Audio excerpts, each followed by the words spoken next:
Service near Walla Walla, Washington, as a forest ranger. Pretty much the dream job for anyone that loves being in the mountains. He knew every animal that was there.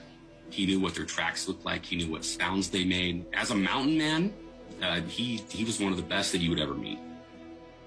His first encounter was June 10th, 1982. He was following a herd of elk. He noticed some strange activity, so he got out of his truck to follow them on foot when he started to smell something that just wasn't normal. He started around a little corner in that logging spur road, and here come, in his own words, this critter that stepped down off this 10-foot bank with one step into the middle of the road. He did not know what it was. He did know immediately that it was not a bear.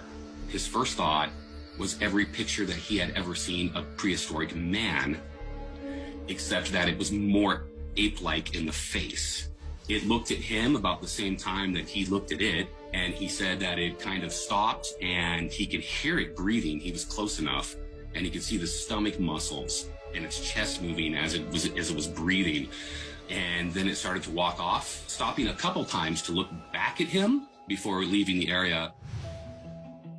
It set off a 15-year obsession where literally all he wanted to do was prove to people that they existed and that he was not crazy.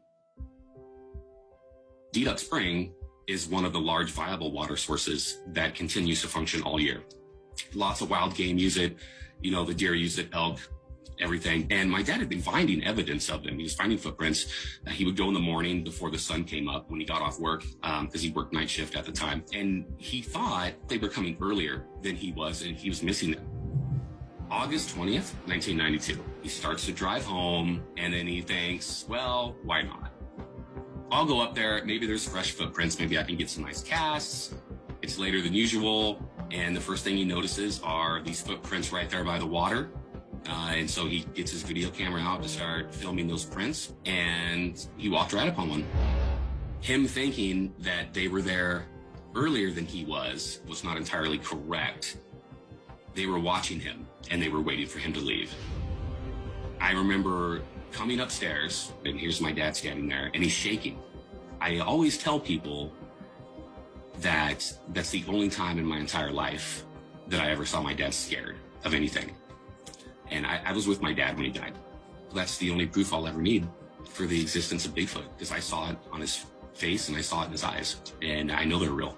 I think it would be great if he was still alive to see the popularity of the Bigfoot culture and its acceptance in the world.